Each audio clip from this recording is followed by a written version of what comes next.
الحمد لله رب العالمين نحمده ونستعينه ونؤمن به ونتوكل عليه ونعوذ بالله من شرور أنفسنا ومن سيئات أعمالنا من يهده الله فلا مضل له ومن يضلل فلا هادي له وأشهد أن لا إله إلا الله وحده لا شريك له وأشهد أن محمدا عبده ورسوله أرسله بالهدى ودين الحق ليظهره على الدين كله ولو كره المشركون يا أيها الناس اتقوا ربكم الذي خلقكم من نفس واحدة وخلق منها زوجها وبث منهما رجالا كثيرا ونساء واتقوا الله الذي تساءلون به والأرحام إن الله كان عليكم رقيبا يا أيها الذين آمنوا اتقوا الله حق تقاته ولا تموتن إلا وأنتم مسلمون يا أيها الذين آمنوا اتقوا الله وقولوا قولا سديدا يصلح لكم أعمالكم ويغفر لكم ذنوبكم ومن يطع الله ورسوله فقد فاز فوزا عظيما ثم ما بعد فإن خير الحديث كتاب الله وخير الهدي هدي محمد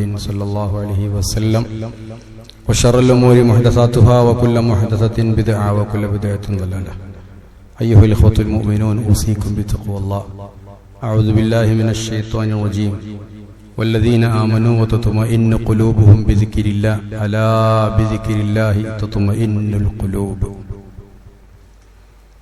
ബഹുമാനമുള്ള മുഅ്മിനീങ്ങളെ മുഅ്മിനാത്തുകളെ മുത്തഖീങ്ങളായി ജീവിക്കണേ എന്ന് വസിയത്ത് ചെയ്യുകയാണ്.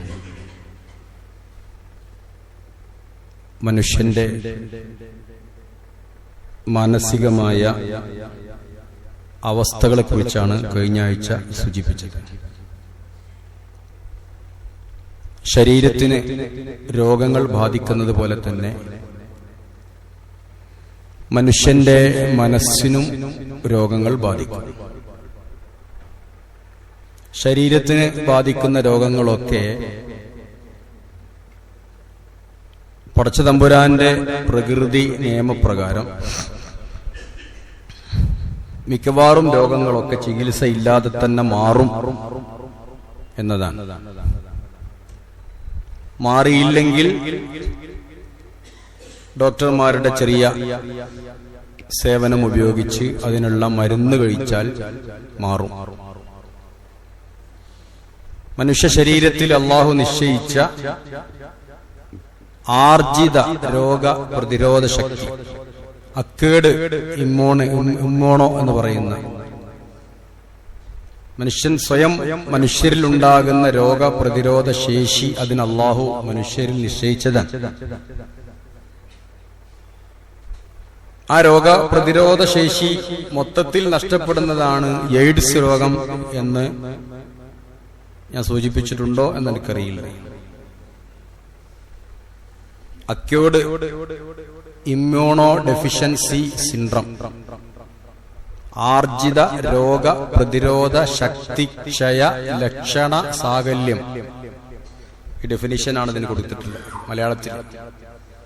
മനുഷ്യന്റെ ശരീരത്തില് ആർജിച്ചെടുക്കുന്ന, അവൻ കഴിക്കുന്ന ഭക്ഷണത്തിലൂടെ, വെള്ളത്തിലൂടെ, വൈറ്റമിൻസിലൂടെ ഒക്കെ പ്രകൃതിയിൽ നിന്ന് കിട്ടുന്ന വിറ്റാമിൻ ഡി പോലെയുള്ള വൈറ്റമിൻസ് എന്നൊക്കെ അവന് കിട്ടുന്നത് കൊണ്ട് അവൻ സ്വയം നേടിയെടുക്കുന്ന രോഗപ്രതിരോധ ശക്തി കാലികമായിട്ട് അത് കുറഞ്ഞു വന്നുകൊണ്ടിരിക്കുകയാണ്. ഇപ്പൊ രോഗങ്ങളല്ല, ജീവിതശൈലീ രോഗങ്ങളാണ്. നമ്മൾ തന്നെ നമുക്ക് വരുത്തി വെക്കുന്ന രോഗങ്ങളാണ്. അത് മനുഷ്യർക്ക് മാത്രമേ ഉള്ളൂ. ഇപ്പൊ ഈ കാട്ടുപന്നികൾ ഇഷ്ടം പോലെ ഉണ്ട്. ഇന്നും പത്രത്തിൽ 883 വെടിവെച്ച് കൊന്നത് കണ്ടു ഏതൊരു സ്ഥലത്ത്. പക്ഷെ ഈ കാട്ടുപന്നി വഴിയിൽ ചത്തെടുക്കണങ്ങൾ കണ്ടിട്ടുണ്ടാവില്ല.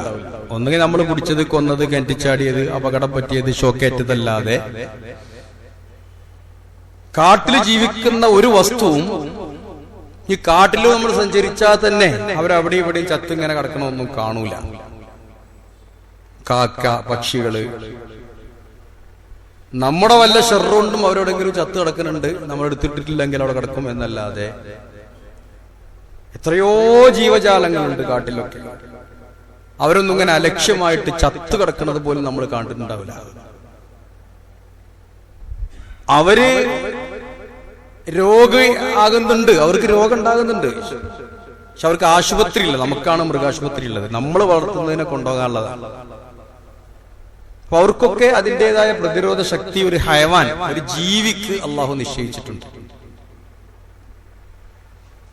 ഇല്ലെങ്കിൽ മരുന്നിന്റെ സഹായത്തോടു കൂടി അത് ആർജിച്ചെടുക്കാൻ സാധിക്കും. അതുപോലെ തന്നെയാണ് മനുഷ്യന്റെ മനസ്സും. മനസ്സിനും രോഗമുണ്ടാകും. ആ മനസ്സിന് രോഗമുണ്ടാകുമ്പോ മനസ്സ് തന്നെ ആ രോഗം മാറാൻ ചില പ്രക്രിയകളൊക്കെ ചെയ്യുന്നുണ്ട് എന്നാണ് മനഃശാസ്ത്രജ്ഞന്മാര് പറയുന്നത്.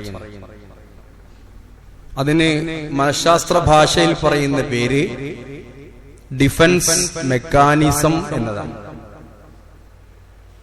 അങ്ങനെ ഒരു സിസ്റ്റം നമ്മുടെ മനസ്സിൽ പ്രവർത്തിക്കുന്നു എന്നതാണ്.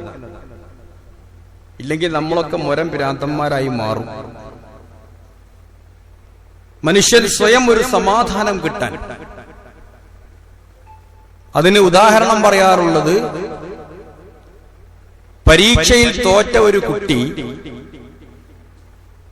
ഒരിക്കലും അവന്റെ മനസ്സ് പറയില്ല അവൻ മോശക്കാരനായതുകൊണ്ടാണ് തോറ്റുപോയത് എന്ന്.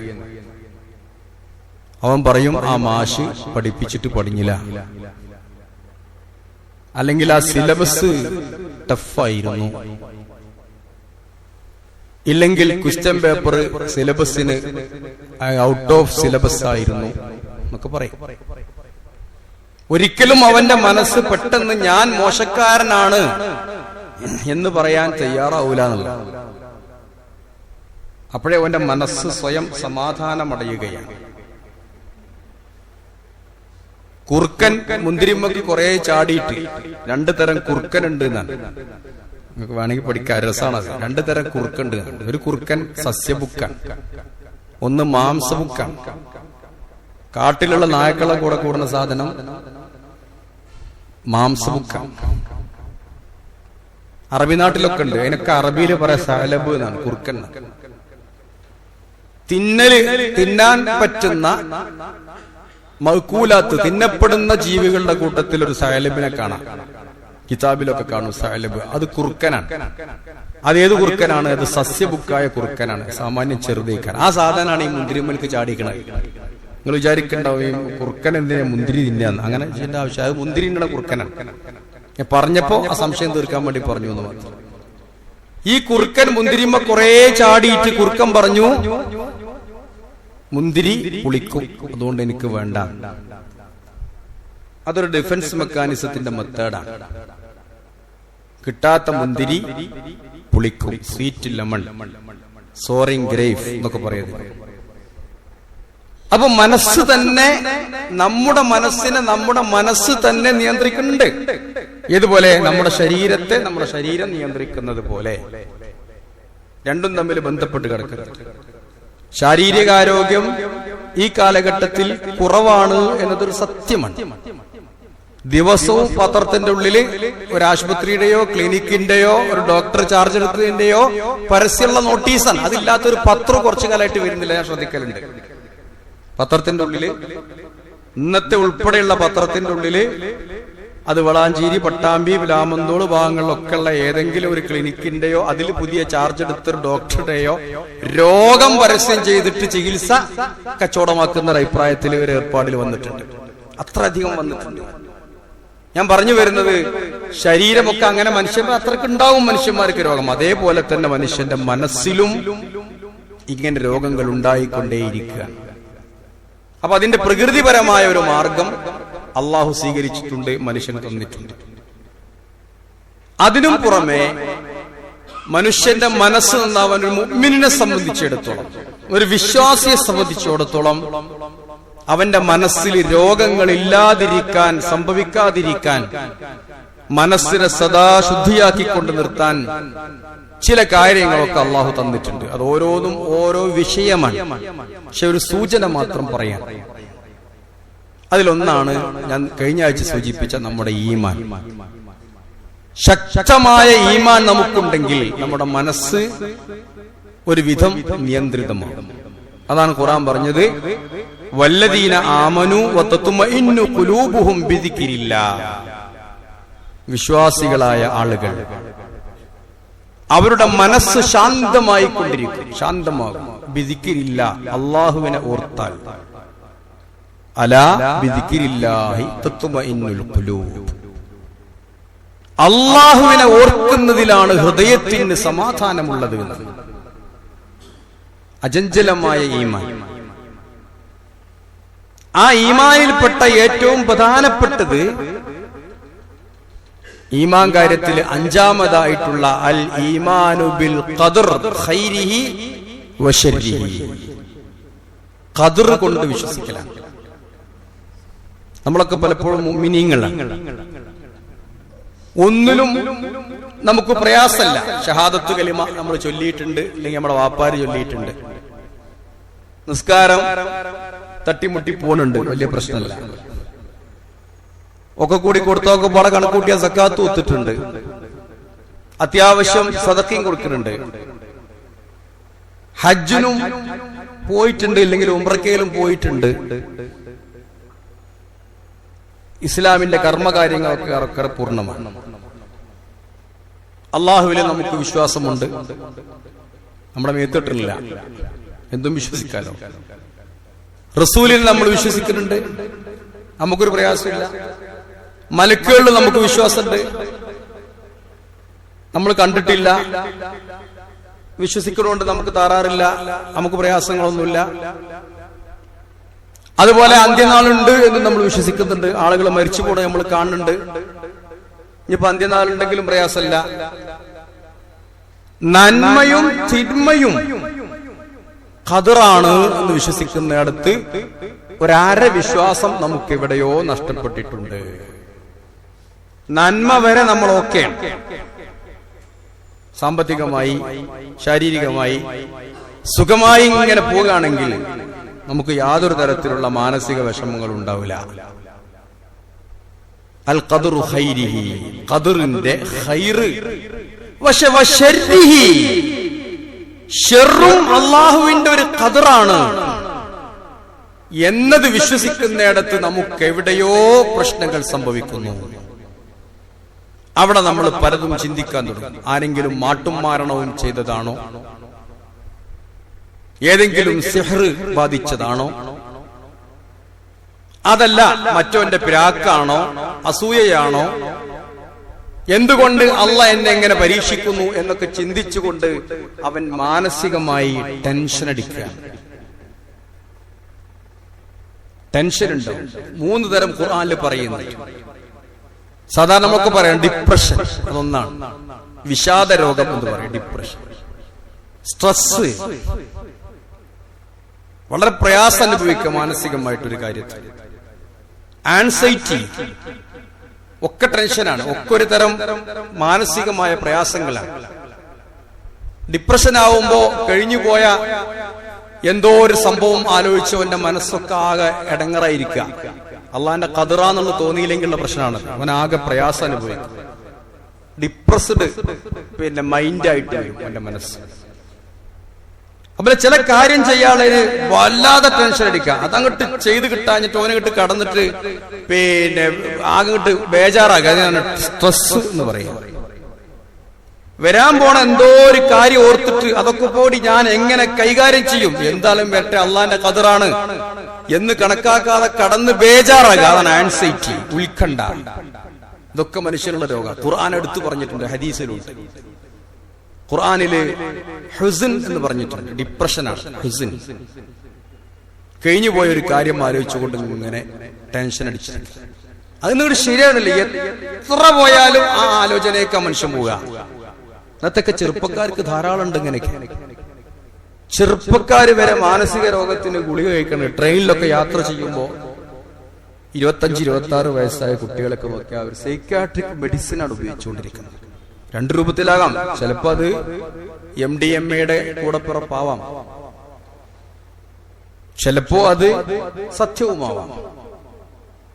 അപ്പൊ ഹുസ്ൻ എന്ന് പറയുന്ന കഴിഞ്ഞ കാല കാര്യങ്ങൾ ആലോചിച്ചുകൊണ്ട്, ഇല്ലെങ്കിൽ ഹമ്മ്, ഹദീസിന് പരിചയപ്പെടുത്തിയിട്ടുണ്ട്. വരുന്ന കാലത്ത് ഒരു കാര്യം ആലോചിച്ചുകൊണ്ട്, അതിന് ഖൗഫ് എന്നും പറയാം. ഖൗഫ് ഖുർആൻ പരിചയപ്പെടുത്തിയത് ഖൗഫാണ്. എന്ത് സംഭവിക്കും? ഭാവിയെ ഓർത്തുകൊണ്ട്, ഭാവി എന്നുള്ള സംഗതി ഉണ്ടോ നമുക്കറിയില്ല, എന്നിട്ടാണ് ഭാവി ആലോചിച്ചിട്ട് നമ്മൾ എന്ത് ചെയ്യുന്നത്? വല്ലാതെ ബേജാറാകുക. ഹദീസിലുണ്ട് അല്ലാഹുമ്മ ഇന്നി, പ്രവാചകന്റെ പ്രാർത്ഥനയെ, അല്ലാഹുമ്മ ഇന്നി അഊദു ബിക മിനൽ ഹമ്മി വൽ ഹസൻ. അല്ലാഹുവേ, ഈ ദുഃഖത്തിൽ നിന്നും, കഴിഞ്ഞുപോയ കാലത്തിലുണ്ടാകുന്ന ആ ഡിപ്രഷനിൽ നിന്നും, വൽ ഹസൻ വരാൻ പോകുന്ന ആൻസൈറ്റികളിൽ നിന്നും പടച്ചവനെ നിന്നോട് ഞാൻ കാവലിനെ തേടുന്നു എന്നാണ്. പടച്ചവനോട് ദുആ ചെയ്യാം ഇല്ലാതിരിക്കാൻ. അപ്പോ വരാൻ പോകുന്ന കാര്യം. പിന്നെ ഗമ്മ്, അതാണ് സ്ട്രെസ്. ഗമ്മ്, ആകെ കൂടി മഴക്കാറ് മൂടിയ പോലെ മനസ്സ് തെളിയില്ല. ഖുർആനിൽ പറയുന്നത് അൽ ഗം, ആകെ കൂടി ഒരു മൂഡൌട്ട്, വളരെയധികം സ്ട്രെസ് അനുഭവിക്കാം, അങ്ങോട്ട് സുഖം കിട്ടുന്നില്ല. അറ്റ് പ്രസന്റുള്ള കാര്യങ്ങൾ, അപ്പൊ നടക്കേണ്ട കാര്യങ്ങൾ ചിന്തിച്ചുകൊണ്ട് അവൻ കടന്ന് വിഷമിക്കുക. ഇതിങ്ങോട്ട് ശരിയാവണോ, കടന്നുകിട്ട് ബേജാറാകുക.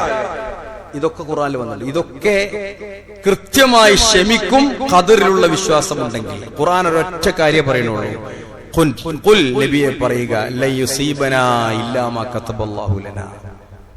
അല്ലാഹു നമുക്ക് തന്നതേ നമുക്കുണ്ടാവുള്ളൂ. എന്തൊരു സമാധാനമാണ്.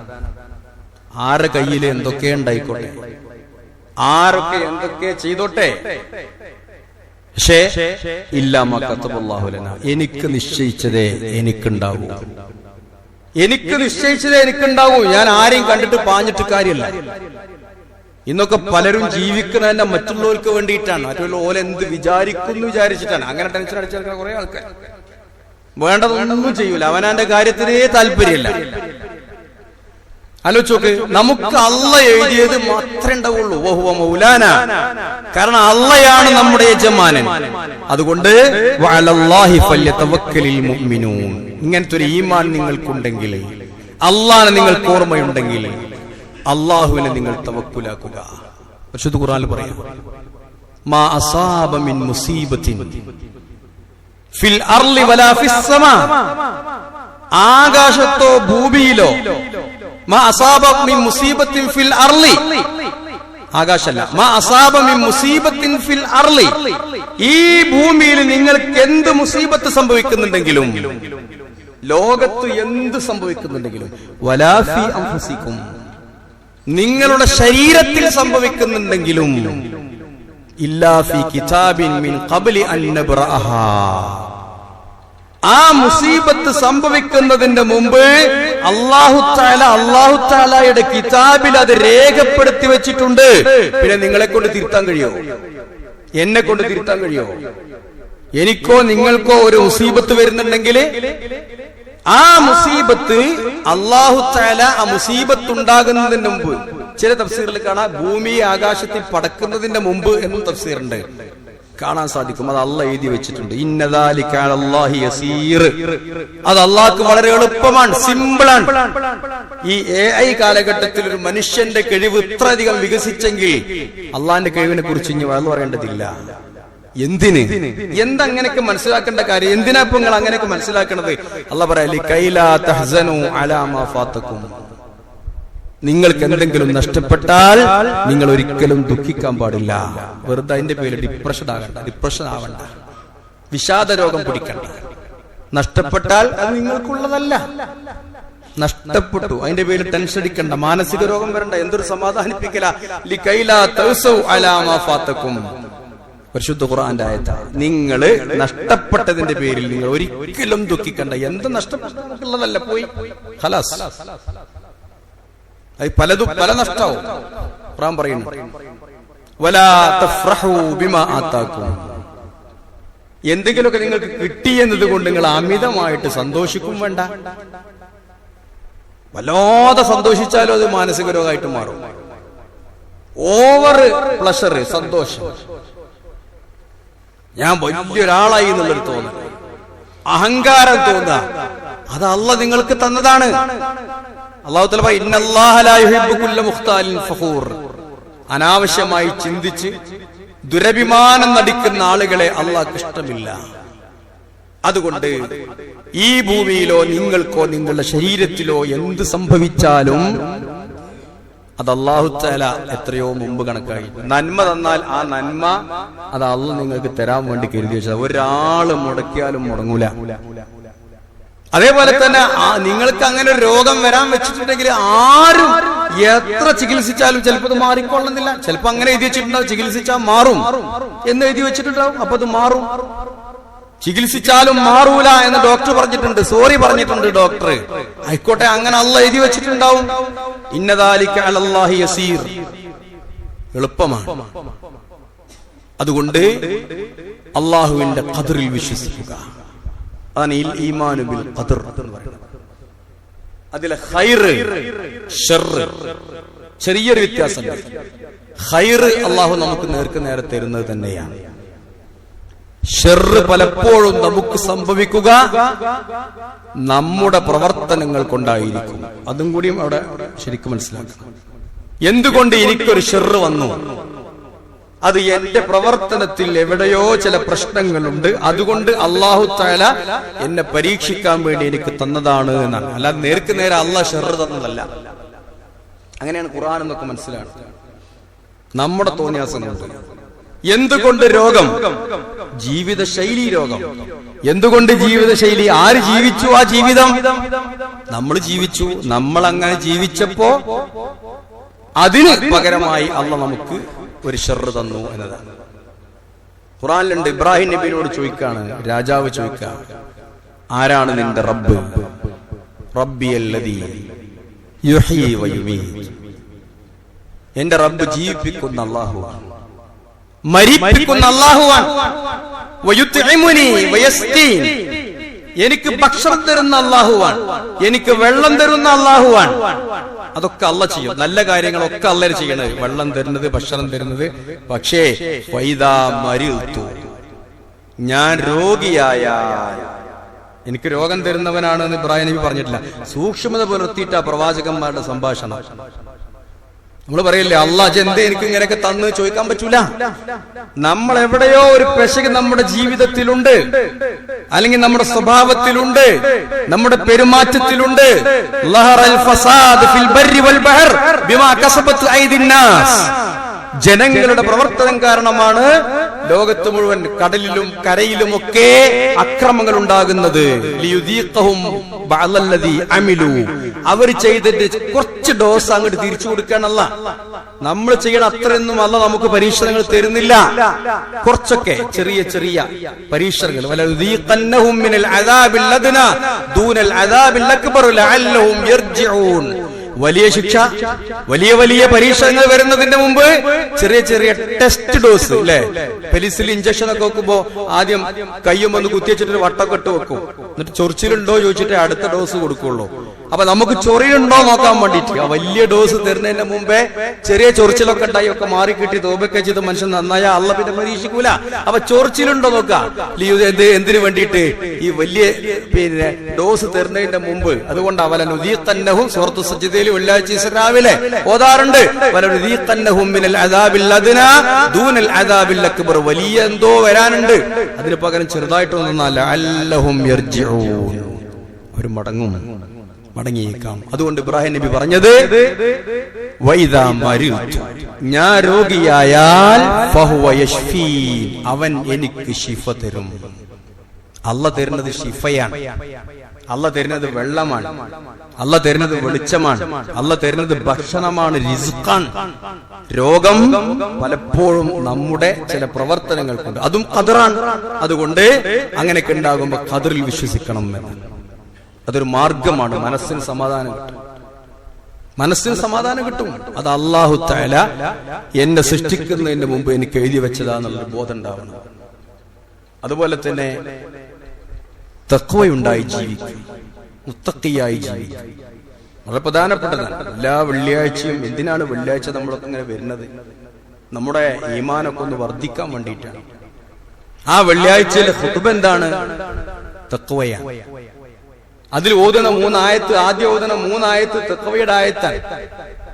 ആ 3 ആയത്തിൽ 4 പ്രാവശ്യമാണ് വത്തഖുല്ലാ എന്ന് പറയുന്നത്, നിങ്ങൾ അല്ലാഹനെ സൂക്ഷിക്കണം എന്ന് പറയുന്നത്.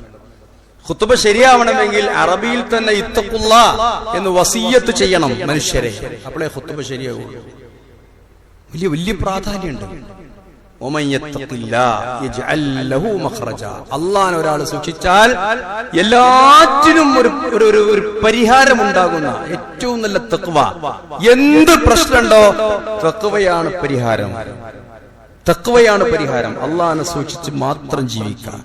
ഒരിക്കലും ഒരു പ്രയാസപ്പെടുത്തുന്ന ഒരു വാക്ക് പോലും അവന്റെ ഭാഗത്തു നിന്നുണ്ടാവാൻ പാടില്ല. എന്ത് പ്രശ്നങ്ങളും അവൻ പോലും വിചാരിക്കാത്ത രൂപത്തിലുള്ള റിസ്ക് അള്ളാഹു അവന് നൽകും എന്നാണ്. ചിലപ്പം ഭക്ഷണമായിരിക്കാം, ചിലപ്പോ ജോലിയായിരിക്കാം, ചിലപ്പോൾ സാമ്പത്തികമായ കാര്യങ്ങളായിരിക്കാം, ചിലപ്പോൾ ആരോഗ്യമായിരിക്കാം. നമ്മൾ വിചാരിക്കാത്ത രൂപത്തിൽ നമുക്ക് അല്ലാഹു തആല തന്നുകൊണ്ടേയിരിക്കും. തഖ്വ അത് മാത്രമേ ഉള്ളൂ. ആലോചിച്ചു, എത്ര മനുഷ്യന് ആശ്വാസം നൽകുന്ന ഒരു ആയത്താണത്. വയർസുഖുഹു മിൻ ഹൈസു ലാ യഹ്തസിബ്. അത് മദീന. തഖ്വ ഉണ്ടോ പ്രശ്നത്തിന് പരിഹാരം ഉണ്ടാവും. എത്ര വലിയ പ്രശ്നമാണെങ്കിലും അള്ളാഹനെ സൂക്ഷിച്ച് ജീവിക്കുക, പരിഹാരം ഉണ്ടാകും. പിന്നെ പരീക്ഷണങ്ങൾ അത് വേറെ ഇൻഷാ അല്ലാഹ് നമുക്ക് പിന്നെ പറയാം. അപ്പോ തഖ്വയോട് കൂടി ജീവിക്കുക. വമൻ യതവക്കൽ അലല്ലാഹി ഫഹുവ ഹസ്ബുഹു. അല്ലാഹനെ തവക്കുലാക്കുക, അത് മദീനയിലാണ്. ഏത് കാര്യവും ഞാൻ സൂചിപ്പിച്ചതുപോലെ അല്ലാഹനെ ഏൽപ്പിച്ചാൽ എത്ര പ്രയാസമുള്ള കാര്യമാണെങ്കിലും മനസ്സ് തുറന്ന് അല്ലാഹനെ ഏൽപ്പിച്ചു. ഞാൻ അല്ലാഹനെ ഏൽപ്പിച്ചിട്ടുണ്ട്, അത് ക്ലിയർ ആവും. എത്ര ചെറിയ സിമ്പിൾ കാര്യമാവട്ടെ, അല്ലാത്ത ഒരാളെ ഏൽപ്പിച്ചാൽ അത് പിന്നെ കോംപ്ലിക്കേറ്റഡ് ആയി മാറും. തീരാൻ പ്രയാസം.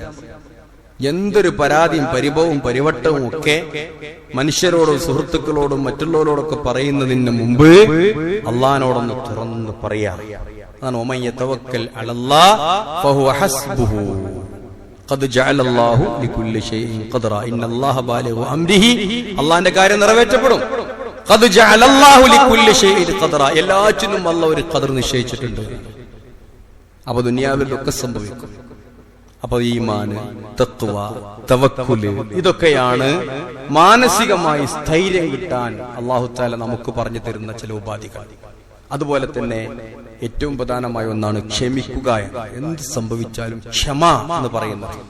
ഇന്നമസ് സബ്റു ഇൻദ സദമത്തിൽ ഊലാ. ഒരു സംഭവം സംഭവിക്കുമ്പോൾ തന്നെ ക്ഷമ നമ്മുടെ കൂടെ ഉണ്ടാവുക. ഖുർആൻ പറയുന്നുണ്ട്, വലനബുലുവന്നകും ബിശൈഇൻ മിനൽ ഖൗഫി വൽ ജൂഇ വനഖ്സ്. ഇതൊക്കെയല്ല സാധാരണ സംഭവിക്കാറില്ല. വലനബുലുവന്നകും, നിങ്ങളെ അല്ലാഹു പരീക്ഷിക്കും. ബിശൈഇൻ മിനൽ ഖൗഫ്, അത് നേരത്തെ പറഞ്ഞ എന്താ പറയാ, ആൻസൈറ്റി, പേടി. ഖൗഫ്, വരാനിരിക്കുന്ന കാര്യത്തെ കുറിച്ചുള്ള പേടി, ഭയങ്കര പേടി ഉണ്ടാവും. അങ്ങനെ പരീക്ഷിക്കും. വൽ ജൂഇ, വിശപ്പ്. വനഖ്സ് മിനൽ അംവാലി വൽ അൻഫുസ് വസ്സമറാത്ത്, കൃഷിനാശം, മനുഷ്യര് നഷ്ടപ്പെട്ടു പോവുക, മരിച്ചു പോവുക, വേണ്ടപ്പെട്ട ആളുകളൊക്കെ മരിച്ചു പോവുക, അതൊക്കെ ഉണ്ടാവും. പക്ഷേ വബശ്ശിരി സ്വാബിരീൻ, ക്ഷമിക്കുന്നവർക്ക് സന്തോഷ വാർത്ത അറിയിക്കുക. ക്ഷമിച്ചാൽ പ്രതിഫലമുണ്ട്. അവരുടെ പണി എന്താ? അല്ലദീന ഇദാ അസാബത്തുഹും മുസീബത്തുൻ, അവർക്കൊരു മുസീബത്ത് സംഭവിച്ചാൽ ഖാലൂ, അവർ പറയണം, ഇന്നാ ലില്ലാഹി വ ഇന്നാ ഇലൈഹി റാജിഊൻ. ഇന്നാ ലില്ലാഹി, ഞങ്ങളെല്ലാവരും അള്ളാഹുവിന്റെ അടിമകളാണ്.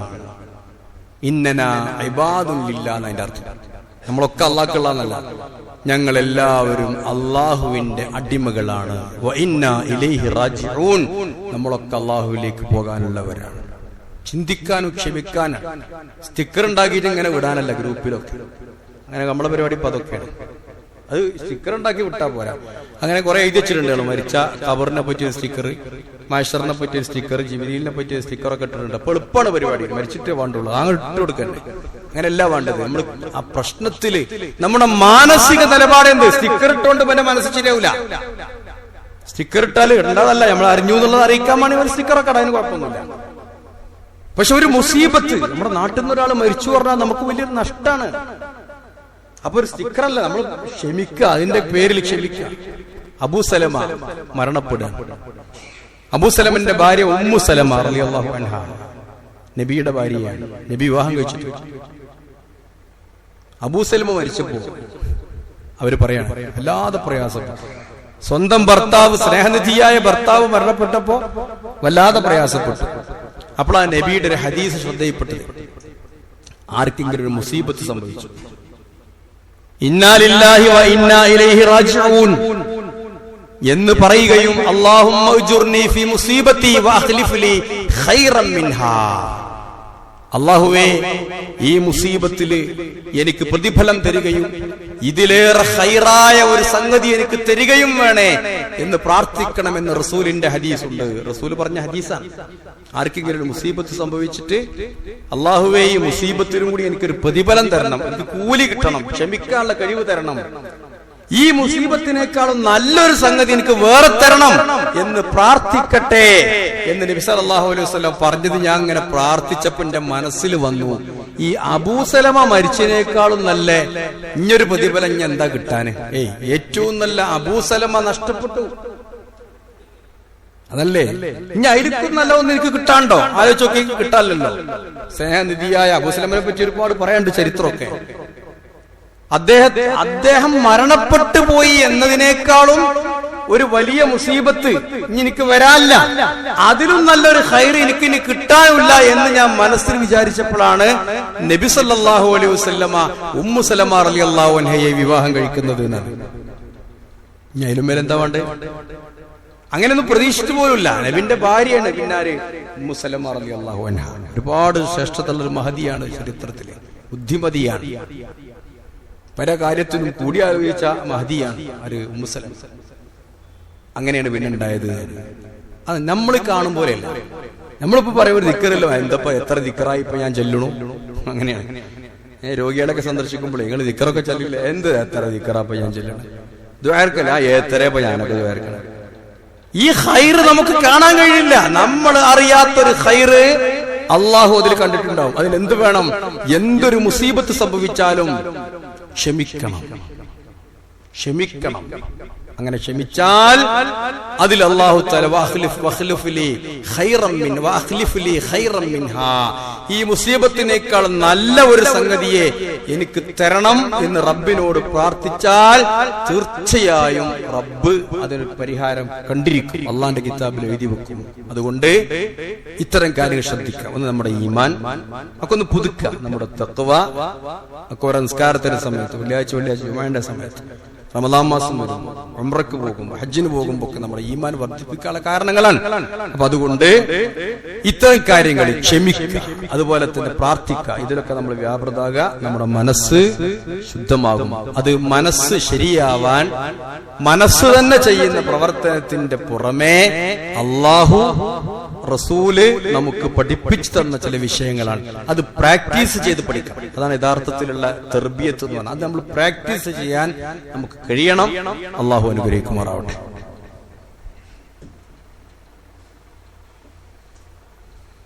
അൽഹംദുലില്ലാഹി റബ്ബിൽ ആലമീൻ വൽ ആഖിബത്തു ലിൽ മുത്തഖീൻ വലാ ഉദ്വാന ഇല്ലാ അലൽ ളാലിമീൻ വഉസല്ലി വഉസല്ലിമു അലാ ഖാതിമിൽ അംബിയാഇ വൽ മുർസലീൻ നബിയിനാ മുഹമ്മദിൻ വഅലാ ആലിഹി വസഹ്ബിഹി അജ്മഈൻ. അമ്മാ ബഅദു ഇത്തഖുല്ലാഹ ഇബാദല്ലാഹ്. ബഹുമാന്യരെ, ഒരു കാര്യം കൂടി ഇതിനോടനുബന്ധിച്ച് നമുക്ക് മനസ്സിലാക്കേണ്ടതുണ്ട്. ഇൻഷാ അല്ലാഹ് അടുത്ത ഖുത്ബയിൽ സൂചിപ്പിക്കാം.